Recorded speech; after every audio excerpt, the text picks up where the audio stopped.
Hare Krishna, Krishna Krishna, Hare Hare, Hare Rama, Rama Rama, Hare Hare. So we continue reading from Srimad Bhagavatam.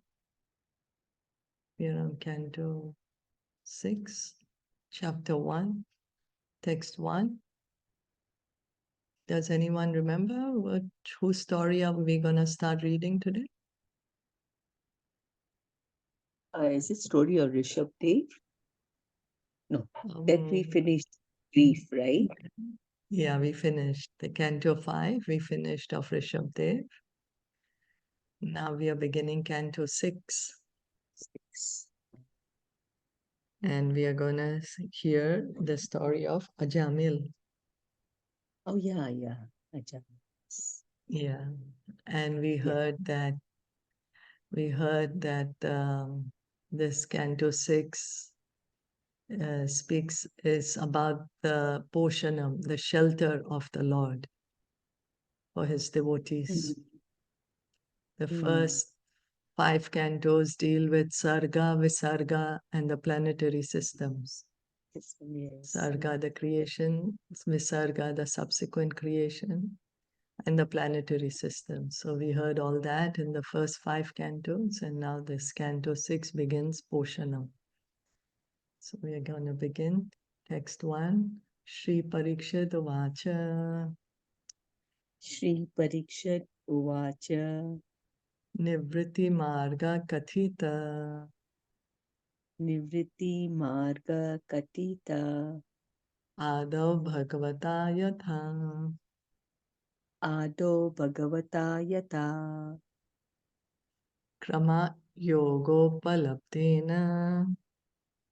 Krama Yogopalabdena. Brahmana Yad Asamsriti. Brahmana Yad Asamshriti.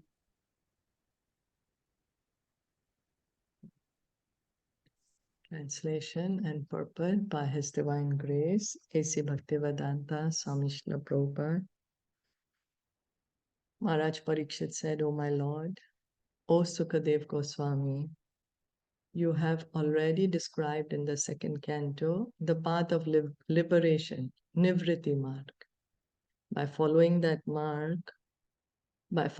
path, one is certainly elevated gradually to the highest planetary system, Brahmalok, from which one is promoted to the spiritual world along with Lord Brahma.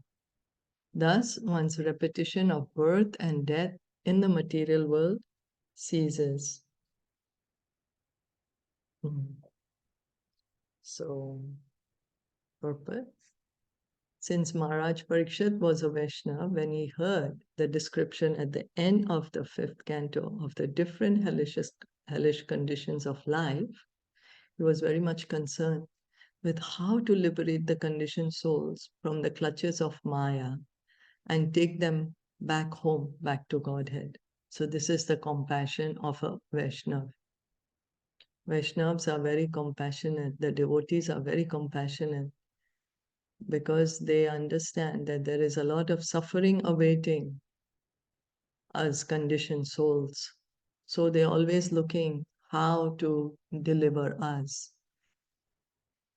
Therefore, he reminded his spiritual master, Sukadev Goswami, about the Nivriti Marg, or path of liberation, which he had described in the second canto. Maharaj Parikshit, who at the time of death was fortunate to have met Sukadev Goswami, inquired from Sukadev Goswami about the path of liberation at that crucial time. Sukadev Goswami very much appreciated his question and congratulated him by saying, Varyan esha te prashna krito loka hitam nripa atmavid sammata pumsam shrotavyadishuya para. My dear king, your question is glorious because it is very beneficial for all kinds of people. The answer to this question is the prime subject matter for hearing and it is approved by all transcendentalists. Bhagavatam 2, Canto 2, chapter 1, text 1. So Sukadeva Goswami is also happy that but Maharaj Parikshit is asking such a question, which is going to be beneficial for everyone. This question is the prime subject matter for hearing. So it's something that should be heard by everyone. Parikshit Maharaj was astonished that the living entities in the conditional stage do not accept the path of liberation, devotional service, instead of suffering in so many hellish conditions. This is the symptom of a Vaishnava. Vancha kalpatarubhyascha kripa sindhu evacha. A Vaishnava is an ocean of mercy. Paradukha. He is unhappy because of the unhappiness of others. We get unhappy for, we may have our own reasons. I didn't get this one did this, I wanted to do this, we may create so many reasons for our unhappiness. But the Vaishnava, he is unhappy because he is seeing us suffering for us. Therefore, Parikshit Maharaj, being compassionate toward the conditioned soul suffering in hellish life, suggested that Sukadeva Goswami continue describing the path of liberation, which he had explained in the beginning of Srimad Bhagavatam. Well, the word asamsriti is very important in this connection. Samsriti refers to continuing on the path of birth and death. Asamsriti, on the contrary, refers to Nivritti Marg, or the path of liberation, by which one's birth and death cease, and one gradually progresses to Brahmalok, unless one is a pure devotee who does not care about going to the higher planetary systems, in which case one immediately returns home, back to Godhead, by executing devotional service. Tyaktva deham punarjanma naiti. So here Prabhupada is explaining that Nivritti Marg, Pravritti Marg is the path of birth and death. Nivritti Marg is the path of liberation, where one gradually goes to the higher planetary systems, the gradual elevation of consciousness of a devotee, going to higher and higher planets, then going to Brahmalok, and then going from there, going to the spiritual world. Or the pure devotee, he can go directly to the spiritual world. He does not have to take the gradual process. He can immediately go back home, back to Godhead. Parikshit Maharaj, therefore, was very eager to hear from Sukadeva Goswami about the path of liberation for the conditioned soul. According to the opinion of the Acharyas, the word Krama Yogopalabdhena indicates that by first performing Karma Yoga and then Gyan Yoga, and finally coming to the platform of Bhakti Yoga, one can be liberated. Bhakti Yoga, however, is so powerful that it does not depend on Karma Yoga or Gyan Yoga. So as the yoga ladder, Krishna also mentions the yoga ladder in Bhagavad Gita. Karma Yoga, he begins by saying offer sacrifices to demigods. So then the idea is the saintly people who come and tell him about, who are doing the sacrifices, may give him some knowledge that, oh, why you want to go to the heavenly planets? After all, everything is temporary. Time in the heavenly planets is also temporary, so they may give him some knowledge. And then one may come to the knowledge, the understanding, oh, I'm not the body, I'm the soul. So let me try to get out of the spiritual world.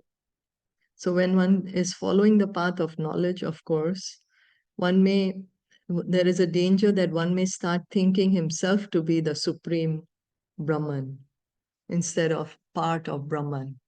Or one may continue from there and understand, oh, I'm I'm Brahman, but I'm not Para Brahman.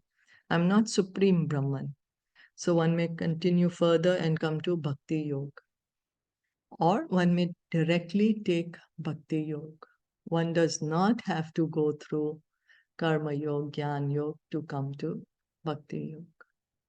Bhakti Yoga itself is so powerful that even an impious man with no assets in Karma Yoga or an illiterate with no assets in Jnana Yoga can undoubtedly be elevated to the spiritual world if he simply adheres to Bhakti Yoga. So there is no prerequisite required for Bhakti Yoga. Anyone can take it up. There is no restriction for anyone. It's not that one has to have had this. No, anyone can take up. The only thing is one has to come in contact with a devotee. One comes in contact with a devotee, one gets bhakti from the bhakta. So, Mam eva shyasi ashamshaya. Krishna says in Bhagavad Gita 8.7 that by the process of Bhakti Yoga, one undoubtedly goes back to Godhead, back home to the spiritual world. Yogis, however, instead of going directly to the spiritual world, sometimes want to see other planetary systems, and therefore they ascend to the planetary system where Lord Brahma lives, as indicated here by the word Brahmana. So the pure devotee, of course, he goes directly. He has no desire to see the other planets. But sometimes maybe a yogi may have the desire. We hear also in the Bhagavad Gita, Krishna is speaking about the yogi and the gradual elevation. So one may have desire to see the other planets, gradually going to higher and higher planets, coming to Brahmalok then. At the time of dissolution, Lord Brahma, along with all the inhabitants of Brahmalok, goes directly to the spiritual world. This is confirmed in the Vedas as follows. So if Lord Brahma is a devotee, then all the inhabitants, all the living beings who are there on Brahmalok, they go to the spiritual world if he is a devotee. So he gets liberated and everyone along with him gets liberated. They all go to the spiritual world. And if he's not a devotee, then again, they will go to different planets as per law of karma. Brahmana sahate sarve samprapte prati sanchare parasyante kritatmana pravishanti parampadam. Because of the exalted position, those who are on Brahmalok at the time of dissolution go directly back home, back to Godhead, along with Lord Brahma. So, questions, comments?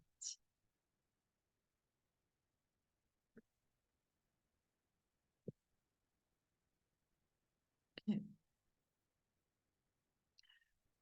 Pravriti lakshanascha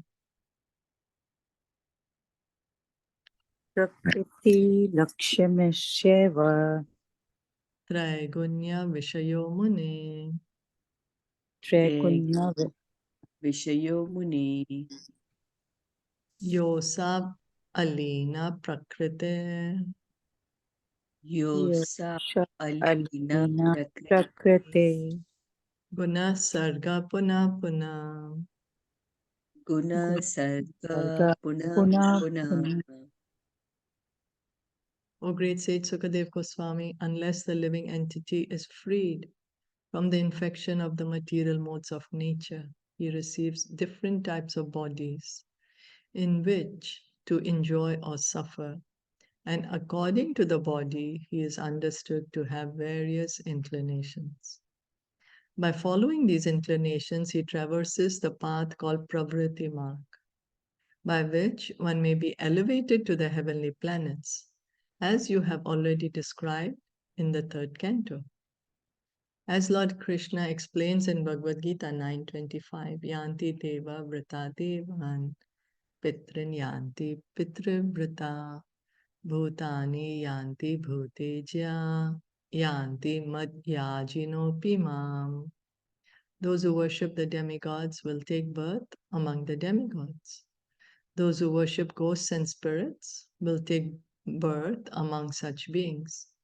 Those who worship ancestors go to the ancestors, and those who worship me will live with me. Because of the influence of the various modes of nature, the living entities have various tendencies or propensities, and therefore they are qualified to achieve various destinations. So Krishna is saying, based on our faith, based on whoever we worship, that's where we are going to go. And who we worship or our faith is affected by the modes of nature. How we are affected by the modes of goodness, passion, or ignorance will affect our faith then. As long as one is materially attached, he wants to be elevated to the heavenly planets because of his attraction to the material world. The Supreme Personality of Godhead declares, however, those who worship me come to me. If one has no information about the Supreme Lord and his abode, one tries to be elevated only to a higher material position. But when one concludes that in this material world there is nothing but repeated birth and death, he tries to return home, back to Godhead. So Krishna is saying that who worship me come to me, but if someone has no information of God, the majority of the people don't have information about God because it's not being taught anymore. So then what one tries to do is just improve our material condition. But that's because we don't have knowledge about God. But when one understands that, oh, this world, sometimes there's happiness, sometimes there's distress, sometimes one goes heavenly planets, sometimes one goes hellish planets. So it's just like a cycle, repeated birth and death. Then when one comes to this kind of understanding, then one wants to get out of this cycle, wants to go back home, back to Godhead. If one attains that destination, he need never return to this material world. Yad gatvana nivartante tadhama paramam mama. Krishna says in the Bhagavad Gita that those who attain my abode never come back to the material world again. Because one has already suffered the material world. One has already tasted that over here is just suffering. So then one does not want to come back. When one is in the spiritual world, one does not have the desire anymore to come back to the material world. Like once bitten, twice shy, already been bitten, then then the soul says, oh, why should I go back again, As Sri Chaitanya Mahaprabhu says in Caitaniya Caritamita Madhya 19.151, Brahmanda Brahmite Kona Bhagyavan Jiva Guru Krishna Prasade Paya Bhakti Lata Bija.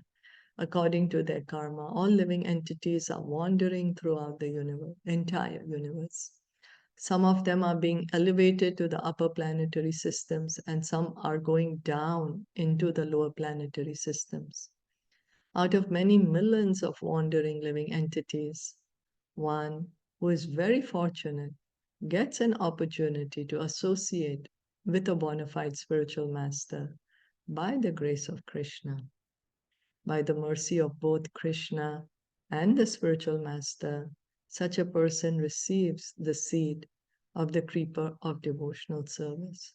So what Lord Chaitanya is saying, he's calling our birth and death here, our going to the heavenly planets and hellish planets, he says we are wandering throughout the universe. We may think we are doing very important things. He said we are wandering around. Yeah, sometimes going up, sometimes down. And what is a sign of great fortune? Associate with a bona fide spiritual master. And this happens by the grace of Lord Krishna, by mercy, Guru Krishna, by the mercy of Guru and Krishna. One gets the seed of the Bhakti Lata, one gets the seed of devotional service. All living entities are rotating throughout the universe, going sometimes up to the higher planetary systems and sometimes down to the lower planets. This is the material disease, which is known as Pravriti Marg. So it's being called material disease. We think we are enjoying, oh, so good. I saw such a good thing today. I went here, I experienced so good. I experienced this, I experienced that. But it's being called material disease. Why? Because we shouldn't be in a material body. We should have spiritual body. We are spirit souls. We should want to enjoy the spiritual abode, to be in the spiritual atmosphere. So when one becomes intelligent, he takes to Nivriti Marg, the path of liberation, and thus instead of rotating within this material world, he returns home, back to Godhead. This is necessary. Anyone wanted to add anything? Comments? Add?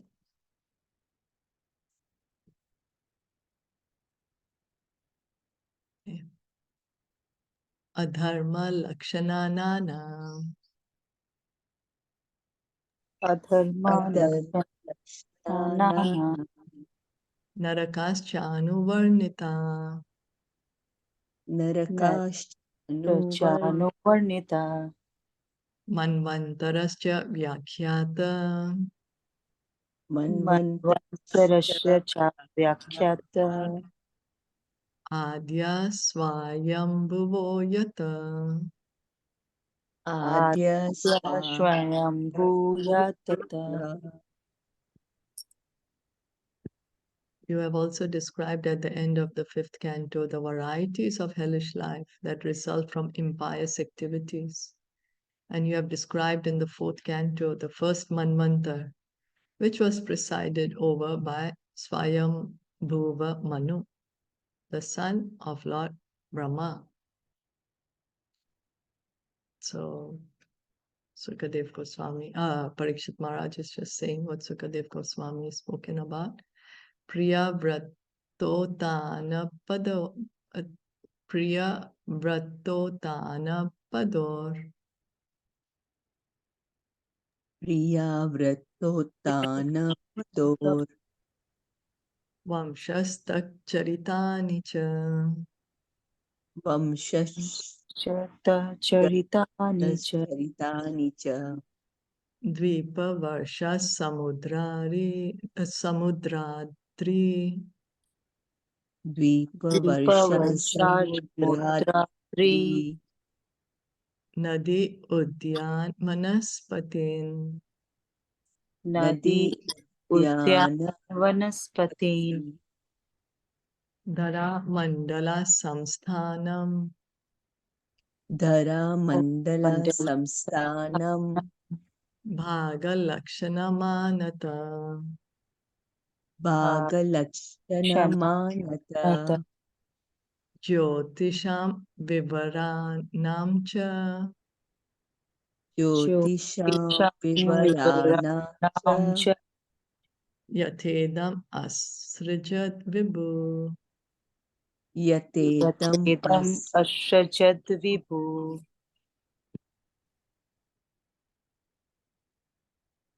My dear Lord, you have described the dynasties and characteristics of King Priyavrat and King Uttanapat.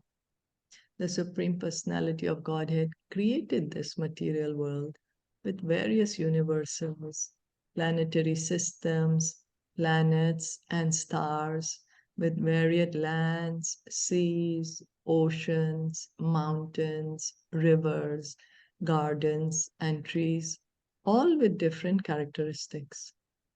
These are divided among this planet Earth, the luminaries in the sky, and the lower planetary systems. You have very clearly described these planets and the living entities who live on them. Here the words Yathedam Asrajat Vibhu clearly indicate that the Supreme, the great Almighty Personality of Godhead, created this entire material world with its different varieties of planets, stars, and so forth. Atheists try to conceal the hand of God, which is present in every creation, but they cannot explain how all these creations could come into existence without a competent intelligence and almighty power behind them. So some people try to explain about the creation, but leaving the creator outside, leaving the creator. But whereas, we see a painting, we immediately ask, oh, who's the painter? We see a book, we say, who's the author? We see a movie, we say, who's the director? Like there is someone behind all this, right? We see a nice building, we say, oh, who's the builder? So we cannot explain the creation without the creator. So God is the creator. Simply to imagine or speculate is a waste of time. Imagine if we see a painting and we say, oh, maybe how it just came out of thin air. We may keep on imagining different things, but it's very far away from the truth. We just simply have to ask, oh, who is the painter? That's all. In Bhagavad Gita 10.8, the Lord says, Aham Sarvasya Prabhavo. I am the origin of everything. Whereas Krishna, he's saying, I'm the creator, he's saying. From me, everything is coming. Mata sarvam pravartate. Whatever exists in the creation emanates from me.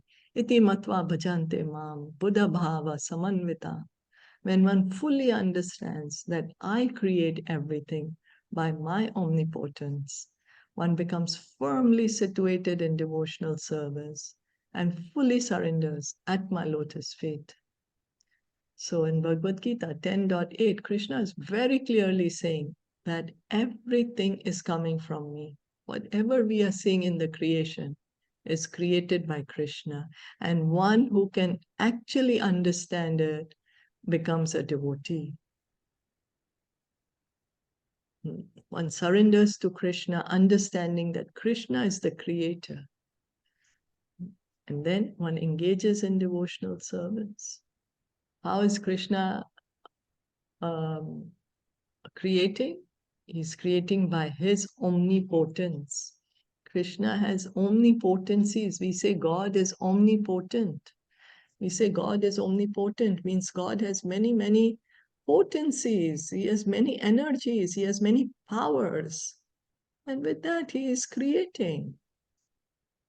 So Krishna is saying, understand this. Unfortunately, the unintelligent cannot immediately understand Krishna's supremacy.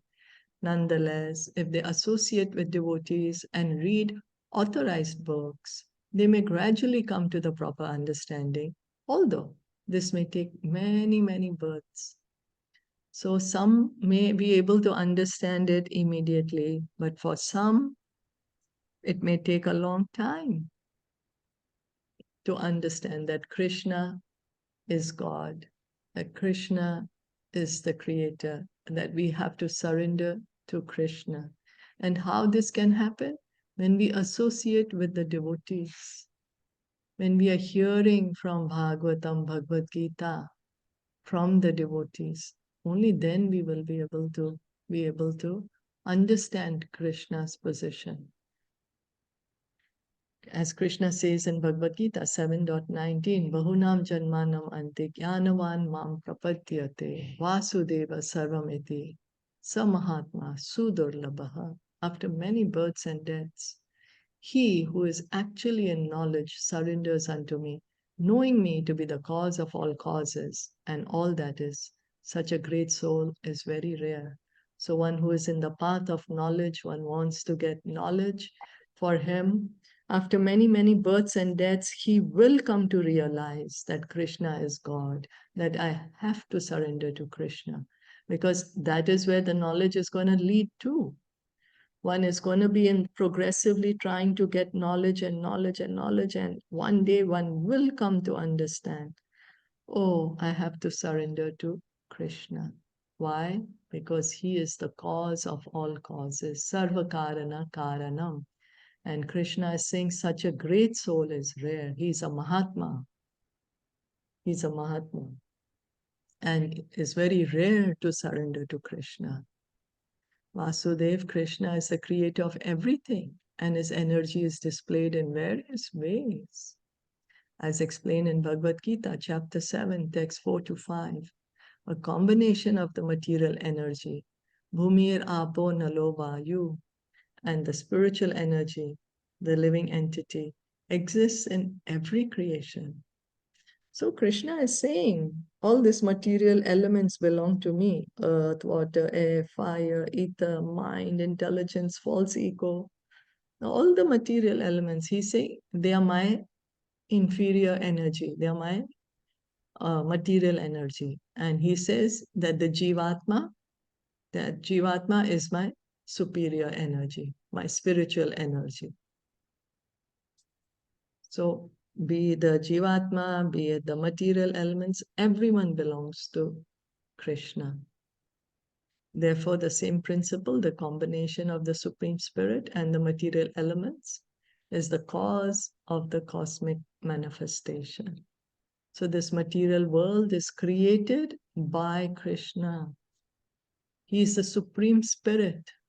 He creates these material elements and he's maintaining them as the Paramatma. He is entered within every atom. That's how this material world is being sustained. It's by him it's being sustained. Yeah. So going on, Aduneha Mahabhaga. Aduneha Mahabhaga. Yatheva Narakanara. Yatheva Narakanara. Nanograyat Naneyat. Nanograyatana Tanme Vyakhyatum Arhasi. Tanme Vakyatum Arhasi. O greatly fortunate and opulent Sukadev Goswami, now kindly tell me how human beings may be saved from having to enter hellish conditions in which they suffer terrible pains. In the 26th chapter of the 5th canto, Sukadev Goswami has explained that people who commit sinful acts are forced to enter hellish planets and suffer. Now, Maharaj Parikshit, being a devotee, is concerned with how this can be stopped. So Maharaj Parikshit, he heard so much in detail that, oh, you do this sin, you go this hellish planet, this sin, this hellish planet. So Maharaj Parikshit is saying, oh my God, everyone's going to go to hell. How to stop this then? A Vaishnava is para dukha dukhi. In other words, he has no personal troubles, but he's very unhappy to see others in trouble. Prahlad Maharaj said, my Lord, I have no personal problems, for I have learned how to glorify your transcendental qualities and thus enter a trance of ecstasy. I do have a problem, however, for I'm simply thinking of these rascals and fools who are busy with Maya Sukha, temporary happiness, without knowledge of devotional service unto you. So just as Prahlad Maharaj was unhappy, he was unhappy. He's saying, not I have any personal unhappiness. I'm not unhappy because, oh, my father did this to me. Oh, I have PTSD. How could my father do this to me or that to me? No, he says, I'm very happy. Why is he happy? He said, because I've always chanting your glories, always remembering the Lord. That's why he's always in ecstasy. So he has no personal problems. But what he is unhappy about is for us. He's thinking of all the conditioned souls who are trying to enjoy the temporary happiness of this material world. So he's unhappy for people who don't know about devotional service. So same Parikshit Maharaj is asking the same question. We can see that how the great devotees, they're always so compassionate for everyone, that how to bring everyone out of this material world, how to stop the suffering. This is the problem faced by a Vaishnava, because a Vaishnava fully takes shelter of the Supreme Personality of Godhead. He personally has no problems. But because he's compassionate toward the fallen, conditioned souls, he's always thinking of plans to save them from the hellish life in this body and the next. Parikshit Maharaj therefore anxiously wanted to know from Sukadev Goswami how humanity can be saved from gliding down to hell. Sukadev Goswami had already explained how people enter hellish life, and he could also explain how they could be saved from it. Intelligent men must take advantage of these instructions. Unfortunately, however, the entire world is lacking Krishna consciousness, and therefore people are suffering from the grossest ignorance and do not even believe in a life after this one. To convince them of their next life is very difficult, because they have become almost mad in the pursuit of material enjoyment. Nevertheless, our duty, the duty of all sane men, is to save them. Maharaj Parikshit is the representative of one who can save them. So what is Maharaj Parikshit's concern? How to save the fallen from going down to the hellish planets. Get them out, very compassionate. Yeah, that's his concern. He's going to die in 7 days, huh? He's hearing Bhagavatam. He's not concerned about himself. He's not saying, oh, stop the snake. No. So compassionate. He's thinking of others. So compassionate. So this is the sign of a pure devotee, compassionate to others. We'll stop here for today. Yeah. Did you want to add anything else? Yeah, no, just seeing like how a Vaishnava is, he doesn't think only of himself, he thinks of others. Yeah. Those who are, yeah. Amazing, no? So that is for Vaishnava, right? Yeah. That's the quality of a Vaishnava, yeah. Wants to deliver everyone, wants to stop the suffering of everyone.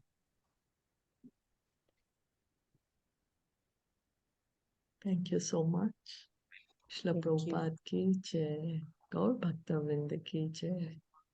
Hare Krishna.